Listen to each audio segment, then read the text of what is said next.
પૂર્ણ પુરુષોત્તમ ભગવાનની જય હો. કાંઠાગોર માની જય હો. ભગવાન પૂર્ણ પુરુષોત્તમની કૃપાથી અમૃતમય બનેલા અધિક માસનું આગમન થતાં જ સૌ સ્ત્રી પુરુષોએ વ્રત લીધા. નદીએ નાહવા જાય, કાંઠાગોરની પૂજા કરી વાર્તા સાંભળે, પાછા ફરતી વખતે દેવ દર્શન કરે અને ઘરે આવીને પુરુષોત્તમ પ્રભુના નામ જપ કરે. ચંદનપુર ગામમાં ગંગામા નામની એક ડોશી રહે. ડોશીને 2 દીકરા, બંને પરણેલા, છતાં દીકરે ડોશી જુદી રહે, વળી 2 છોકરાઓ પણ જુદા રહે. આમ ઘર એક પણ ચૂલા 3. કોઈ પ્રસંગ હોય કે વાર તહેવાર હોય ત્યારે સૌ સાથે મળીને રમે જમે. ડોશી ધર્મ કરમમાં માનનારી વ્રત ઉપવાસ કરે, એકટાણા કરે, નિત્ય દેવ દર્શને જાય. અધિક માસ આવ્યો એટલે ગંગામાએ તો વ્રત આદર્યા, સાથે નાની વહુએ પણ વ્રત લીધા. સાસુ વહુ એકટાણા કરે, નદીએ નાહવા જાય, કાંઠાગોરનું પૂજન કરે, વાર્તા સાંભળે, પછી બપોરે મંદિરે કથા સાંભળવા જાય. સાસુ વહુને આવા ધર્મ કરમ કરતા જોઈ મોટી વહુ તો મોં મચકોડે. એ હતી પૈસાદારની દીકરી, લાડકોડમાં ઉછરેલી, પહેરવા ઓઢવાની શોખીન, ધર્મ કરમને ધતેંગ માનનારી, વળી રૂપનો અંબાર એટલે ગર્વનો પાર નહીં, એમાંય પૈસાનું અભિમાન ભળ્યું, પછી દેવ દર્શન સૂજે ક્યાંથી? નાની વહુ મા બાપની દીકરી હતી, ગરીબની, ખળથુથીમાં જ ધર્મના સંસ્કાર મળેલા, વળી જેટલી અભિમાની એટલી કયાગરી, પારકાના દુઃખે દુઃખી થનારી. રોજ નદીએ નાહવા જાય, જેઠાણીની યાદ આવે. એને એમ થાય કે જેઠાણી પણ જો આ વ્રત કરે તો એને પણ ફળ મળે. એક દિવસની વાત છે.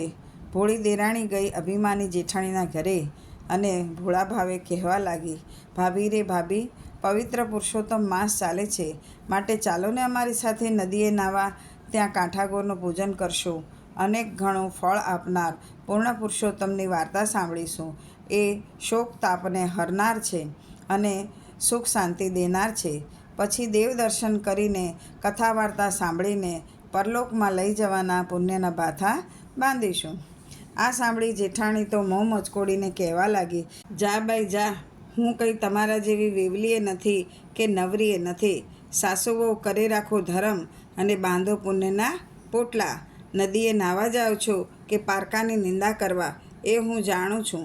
કાંઠાગોર એમના ઘરે અને હું મારા ઘરે. બાઈ, મારે તો ઘડીની નવરાશ નથી. મારે તો ધણી પેઢીએથી આવે, પુત્ર નિશાળેથી આવે, દીકરી સાસરીએથી આવે, વહુ પિયરથી આવે. મારે તો સગાએ ઝાઝા અને વાલાએ ઝાઝા. મારે તો 32 ભોજન બનાવવાના અને 33 શાક રાંધવાના. મારે તો બાએ કપાળે ટીક્કો ને કાંખમાં કિક્કો, ઝૂલતું પારણું ને ગમ્મર વલણું, ખતબત્તી ખીચડી ને સુવાવડી દીકરી. બાઈ રે બાઈ, તમારે કરો વ્રત અને મરો ભૂખ્યા. અભિમાની જેઠાણીના આવા વચન સાંભળી ભોળી દેરાણીને અતિ દુઃખ થયું. પૂર્ણ પુરુષોત્તમ પ્રભુનું અપમાન એનાથી સહન ન થયું, તેથી એની આંખમાં જળજળી આવી ગયા. દેરાણી તો ગઈ ઓટલે બેસીને માળા ફેરવતી સાસુ પાસે જઈને બધી વાત કરી. ત્યારે સાસુમાં બોલ્યા, કરે એ ભરે ને વાવે એ લણે. પ્રભુ જ માણસને સુખ આપે છે અને સુખ મળ્યા પછી પ્રભુને એ ભૂલી જાય છે. જેણે માનવ દેહ ધારણ કરીને પૂર્ણ પુરુષોત્તમની ભક્તિ ધારણ નથી કરી એનો જન્મારો વ્યર્થ છે. મોટી વહુ સમજે તો સારું, નહીંતર એના ભાગ્ય ફૂટેલા જ છે. કાંઠાગોર રીઝે તો ધન ધાન્યનો પાર ન રહે અને ખીજે તો કોઈ નાય નહીં. આમ દિવસો વીતી રહ્યા છે. દેરાણીના દિવસ ધર્મ ધ્યાનમાં જાય છે અને જેઠાણીના સાંસારિક વાસનામાં. એની પાસે ધર્મ કરમ કરવાનો વખત નથી. એ તો સગાવાલાને રીઝવે છે. ભગવાન તો માને એના છે ને. કાંઠાગોર તો રીઝ્યા દેરાણી ઉપર, એને સુખ સાહેબી દીધી. પછી આવ્યો પૂર્ણ પુરુષોત્તમનું અપમાન કરનારી જેઠાણીનો વારો. કાંઠાગોરના કોપનો પાર ન રહ્યો. એણે દીધો જેઠાણીને શ્રાપ. પેઢીએથી પતિ ગાયબ થયો, નિશાળે ભણવા ગયેલ દીકરો ન આવ્યો, દીકરીના સાસરિયા કોપ્યા, સીમના ઢોર સીમમાં રહ્યા. આવો કાળો કેર જોઈને જેઠાણીના શોકનો પાર ન રહ્યો. સુખમાં સોનું અને દુઃખમાં સાંભળે પ્રભુ, એ ન્યાયે જેઠાણીના તો ગાત્ર ઢીલા થઈ ગયા.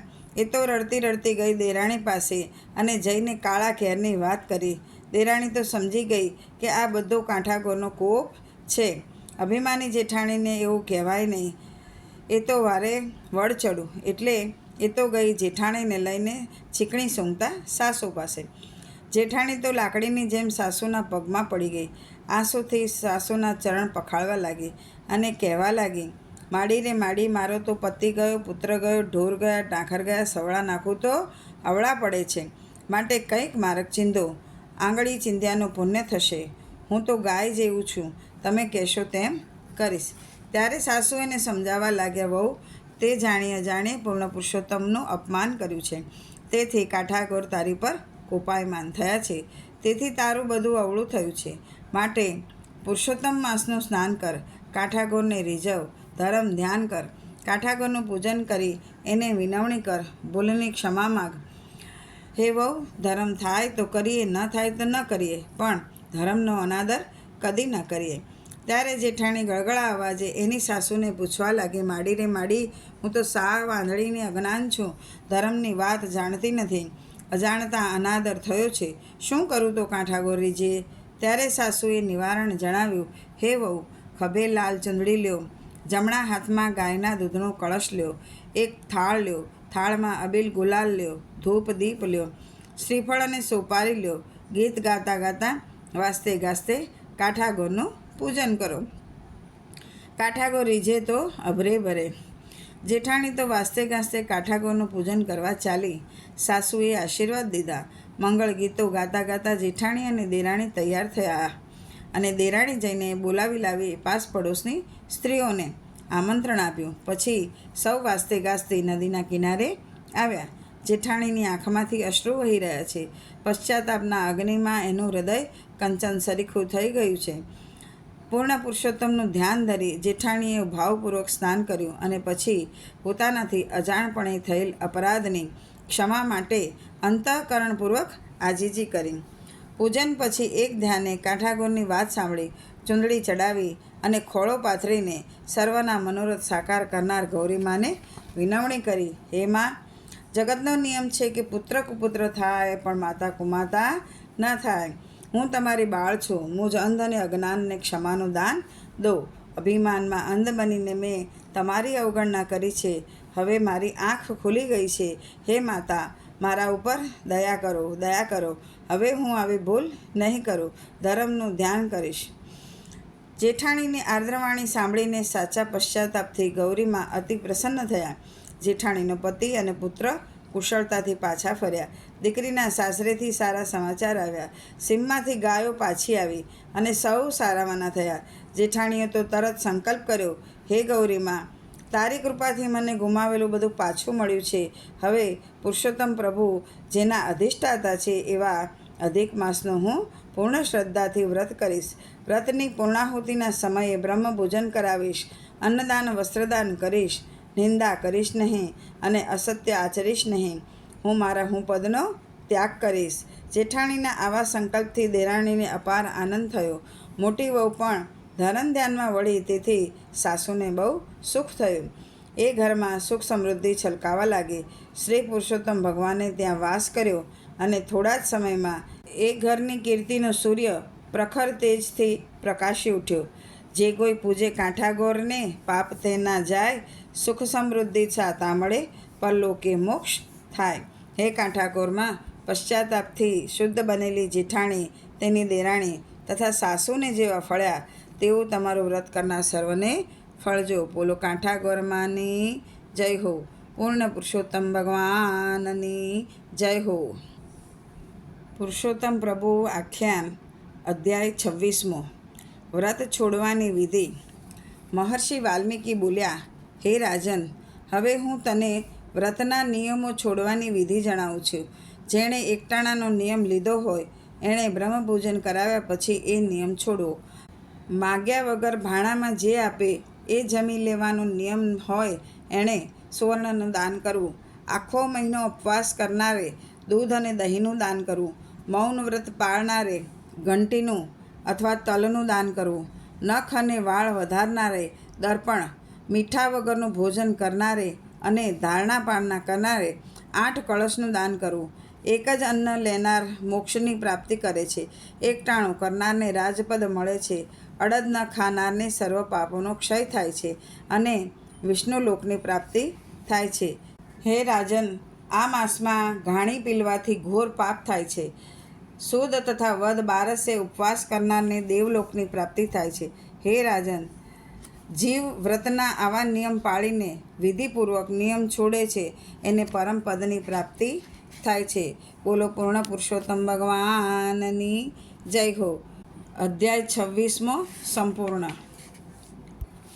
પૂર્ણ પુરુષોત્તમ ભગવાનની પાવનધારા 26મી. ભગવાનની લીલા. ધરમપુર નામે એક નગર હતું. એમાં પુણ્યશર્મા નામે એક બ્રાહ્મણ રહે. એનું પત્નીનું નામ ધર્મપ્રિયા હતું.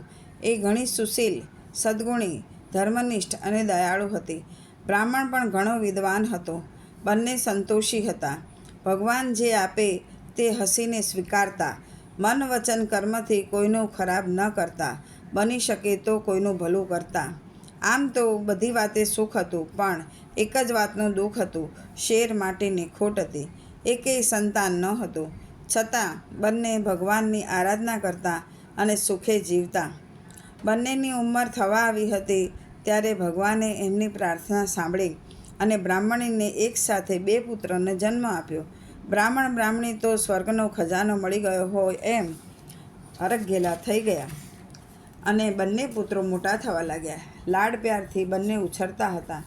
એમ કરતાં કરતાં 5 વર્ષના થયા ત્યારે એકાએક બંને માંદા પડ્યા. માંદા એવા પડ્યા કે ઊભા જ ન થાય. સારા સારા વૈદ્યોને હાથ ધોઈ નાખ્યા. બ્રાહ્મણ બ્રાહ્મણી તો આશા છોડી દીધી અને રડવા લાગ્યા. ભગવાનને પ્રાર્થના કરવા લાગ્યા, હે પ્રભુ, આમ જ આપીને લઈ લેવું હતું તો આપ્યું શા માટે? એવામાં એક દિવસ બ્રાહ્મણે સાંભળ્યું, રાજ જ્યોતિષ અને રાજવૈદ્ય એ ત્રણેય અતિ વિદ્વાન છે. જો એ કંઈક સલાહ આપે તો કદાચ મારા પુત્રો બચી જાય. ડૂબતા માણસને તણખલાનો સહારો પણ પૂરતો છે. બ્રાહ્મણ બ્રાહ્મણી તો ગયા રાજ દરબારમાં. જઈને રાજાને પ્રણામ કર્યા અને પછી ગળગળા અવાજે કહેવા લાગ્યા, હે રાજન, અમારા ઘરે પ્રભુની કૃપાથી મોટી ઉંમરે 2 પુત્ર જન્મ્યા છે, પણ અમારું ભાગ્ય ફૂટેલું છે. બંને પુત્રો માંદા પડ્યા છે. ઘણા ઉપાય કર્યા, ઘણી દવા કરી, પણ કોઈ ફાયદો થયો નથી. હે પ્રજાપાલક, જો તમે રાજવૈદ્યને કહો અને તેઓ ઈલાજ કરે તો મારા બંને રત્ન બચી જાય. બ્રાહ્મણ બ્રાહ્મણી ગળગળા અવાજે વાત કરી રહ્યા છે ત્યાં રાજ દરબારમાં માર્કંડેય મુનિનું આગમન થયું. રાજાએ તરત ઉઠીને આસન આપ્યું, પ્રેમથી સરભરા કરી. રાજા વિચાર કરવા લાગ્યો કે માર્કંડ મુનિ તો મહાજ્ઞાની છે, કદાચ તેઓ કોઈ રસ્તો દેખાડે. આમ વિચારી રાજાએ માર્કંડ મુનિને બધી વાત કરી. ત્યારે માર્કંડ મુનિએ અતિ ગંભીર અવાજે કહેવા લાગ્યા, હે રાજન, હે બ્રાહ્મણ, ધ્યાનથી મારી વાત સાંભળ. જે સ્ત્રીએ પૂર્ણ શ્રદ્ધાથી પવિત્ર પુરુષોત્તમ માસમાં ગંગા સ્નાન કર્યું હોય, આખો મહિનો ઉપવાસ કર્યા હોય, તેમજ ગૌ સેવા કરી હોય, વળી પૂર્ણપણે પતિવ્રતા ધર્મનું પાલન કર્યું હોય, દાન દક્ષિણા આપી હોય, ભોજન બ્રહ્મભોજન કરાયેલું હોય, એવી સ્ત્રીઓ ગંગાજળની અંજલિ ભરીને આ બાળકો ઉપર છાંટશે તો તત્કાળ સાજા થઈ જશે. હે રાજા, ભગવાન પુરુષોત્તમ તો અપાર લીલા કરનાર છે, વળી એ માસના અધિષ્ઠાતા છે. તેથી જો તેઓ પ્રસન્ન થાય તો કાળને પણ પાછા ફરવું પડે. રાજા અતિ દયાળુ હતો. બ્રાહ્મણ બ્રાહ્મણીના બંને પુત્ર જીવી જાય એ માટે એણે આખા રાજમાં ઢંઢેરો પીટાવ્યો. 1000 સોનામોર ઇનામમાં રાખી. જાહેરાત કરી પછી બ્રાહ્મણના દુર્ભાગ્યે પુરુષોત્તમ માસનું સંપૂર્ણ વ્રત કર્યું હોય એવી કોઈ સ્ત્રી ન મળી. રાજા અને બ્રાહ્મણ બ્રાહ્મણી તો ઘણા નિરાશ થઈ ગયા. બધાએ માની લીધું કે હવે પુત્રનું મોત નક્કી છે. હવે આ વાત જંગલમાં રહેનારી એક ભીલડીએ સાંભળી. એણે જીવનભર પતિવ્રતા ધર્મ પાળ્યો હતો. સપને પર પુરુષનો વિચાર કર્યો ન હતો. વળી એ એટલી ધર્મપરાયણ હતી કે તે દરેક વ્રત પૂર્ણ શ્રદ્ધાથી કરતી. આ ભીલડીએ જંગલમાં એક ખેડૂતના મોઢે આ વાત સાંભળી. તરત જ એના દિલમાં દયા સળવળી. એ તો બ્રાહ્મણ પુત્રોને જીવનદાન આપવા માટે દરબારમાં દોડી આવી. માથે લાકડાનો ભારો હતો, તેથી ઉતાળે ચાલી શકતી ન હતી. પહેરેગીરીઓએ એને રોકી. ભીલડીએ ખૂબ વિનંતી કરી ત્યારે રાજા પાસે એને જવા દીધી. ભીલડી તો રાજા પાસે ગઈ, પ્રણામ કરી અને કહેવા લાગી, હે રાજન, મેં રાજઢંઢેરો સાંભળ્યો છે, તેથી હું દોડી આવી છું. એ પૂજ્ય બ્રાહ્મણ ને બ્રાહ્મણી ક્યાં છે, જેમના બંને પુત્ર મૃત્યુશૈયા ઉપર પડ્યા છે? મને ઝડપથી ત્યાં લઈ જાઓ. હે રાજન, મને પૂર્ણ શ્રદ્ધા છે કે પ્રભુ પુરુષોત્તમની કૃપાથી બધું સારું થશે. ભીલડીના દરહણ જોઈને રાજાને વિશ્વાસ તો ન આવ્યો, પણ તોય એ ભીલડીને બ્રાહ્મણના ઘરે લઈ ગયો. બ્રાહ્મણ બ્રાહ્મણી તો ભીલડીને આવકાર આપી મરણ પથારીએ પડેલા બંને પુત્રો પાસે લઈ ગયા અને પુત્રોની પથારી પાસે ઊભા રહી ધ્રુસકે ધ્રુસકે રડવા લાગ્યા. ત્યારે ભીલડી બ્રાહ્મણ અને બ્રાહ્મણીને સાંત્વના આપતા કહેવા લાગી, હે પુણ્યાત્માઓ, પ્રભુ ઉપર વિશ્વાસ રાખો. તમે તો જ્ઞાની છો, દયાળુ પરમાત્મા કોઈનું અહિત કરતા નથી. મેં પૂર્ણ શ્રદ્ધાથી વ્રત કર્યું હશે, મારામાં પવિત્રતા હશે અને પરમ કૃપાળુ પરમાત્માની દયા હશે તો બંને પુત્રો હમણાં આળસ મળીને ઊભા થશે. એમ કહીને ભીલડીએ જ્યાં હાથમાં ગંગાજળ લઈ પૂર્ણ પુરુષોત્તમ પ્રભુની પ્રાર્થના કરવા માંડી, હે દયાળુ, મેં આજીવન પૂર્ણ શ્રદ્ધાથી તમારું વ્રત કર્યું હોય, સપનામાંય પરપુરુષનો વિચાર કર્યો ના હોય, પતિવ્રતા ધર્મનું પૂર્ણ પાલન કર્યું હોય, મન કર્મ વચનથી સૌની સેવા કરી હોય અને સપનામાંય પાપ ન કર્યું હોય, તો આ બંને પુત્રો તમારી દયાથી જ હમણાં સાજા થાવ. આ રીતે 3 વખત ગંગાજળની અંજલિ ભરીને ભીલડીએ 3 વખત બ્રાહ્મણ પુત્રો ઉપર છાંટી. એ જ સાથે બંને પુત્રો આંખો ખોલી સાવ સાજા થઈ ગયા અને દોડીને ભીલડીના પગમાં પડી ગયા. ભીલડીની આંખમાં પણ હર્ષના આંસુ આવી ગયા. બંને પુત્રોના મસ્તક ઉપર હાથ મૂકી આશીર્વાદ આપતા કહ્યું, પુરુષોત્તમ ભગવાન તમને સદા નિરોગી રાખે. રાજા અને બ્રાહ્મણ અને બ્રાહ્મણી તો આ ચમત્કાર જોઈને ઘડીક તો હેબકાઈ ગયા. પછી ત્રણેય ભીલડીના પગમાં પડી ગયા. ભીલડીએ અંતઃકરણપૂર્વક બધાને આશીર્વાદ આપ્યા. રાજાએ 1000 સોનામોર ભીલડીને દાનમાં આપી, પણ ભીલડીએ એ પ્રેમથી બધી સોનામોરો બ્રાહ્મણને દાનમાં આપી દીધી. વાયુવેગે વાત આખા નગરમાં ફેલાઈ ગઈ અને પવિત્ર પુરુષોત્તમ માસના વ્રતનો મહિમા સમજાયો. સૌએ પૂર્ણ શ્રદ્ધાપૂર્વક આ વ્રત કરવાનો સંકલ્પ કર્યો. રાજા રાણી અને બ્રાહ્મણ બ્રાહ્મણીએ તો આજીવન આ વ્રત કરવાનો સંકલ્પ કરી લીધો. ભીલડીએ જીવનભર આ વ્રત કર્યું અને અંતે સદેહે કુટુંબ સહિત વૈકુંઠમાં ગઈ. વ્રત કરે પતિવ્રતા, એના ધાર્યા કામ થાય. પ્રભુ કૃપા કરે ઘણી, વચન સિદ્ધ થાય. હે પૂર્ણ પુરુષોત્તમ પ્રભુ, તમે જેવા જંગલવાસી ભીલડીને ફળ્યા, તેવા ભીલડીના વ્રતના પ્રભાવે બ્રાહ્મણ બ્રાહ્મણીને ફળ્યા, એવા જ તમારું વ્રત કરનાર સૌને ફળજો. બોલો પૂર્ણ પુરુષોત્તમ ભગવાનની જય હો. કાંઠાગોરમાની જય હો. કૃષ્ણ કનૈયા લાલની જય હો. લક્ષ્મી નારાયણ ભગવાનની જય હો. ઓમ નમઃ પાર્વતી પતયે. હર હર મહાદેવ હર. જય જય શ્રી રાધે.